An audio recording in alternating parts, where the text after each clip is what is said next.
Hello everyone, this is Professor Rafael Teixeira, and in this video I'm gonna show you how to use the data analysis tool to run an analysis of variance and Anova test. So I'm gonna use the example we have on our slides, the Chemitech experiment. So this company developed a new filtration system for municipal water supplies.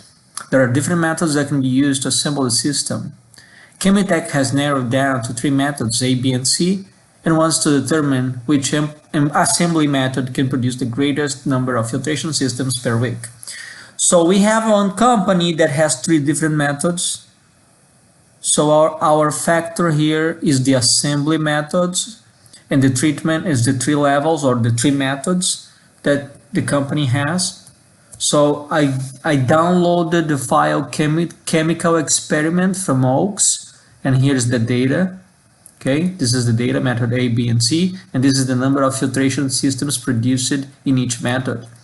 Okay, so to test the hypothesis, to test the null hypothesis that these 3 methods have the same mean, we're going to use the data analysis tool. So I go to data, and then go to data analysis,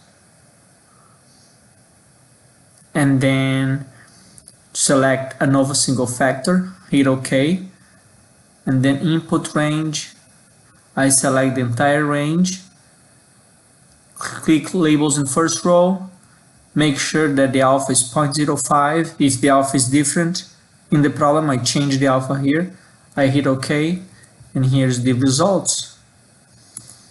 So remember, we have sources of variation between groups and within groups, sum of squares, degrees of freedom 1, degrees of freedom 2, mean squares, an F statistic, and the p-value, and also an F critical. So I can use the two approaches we have.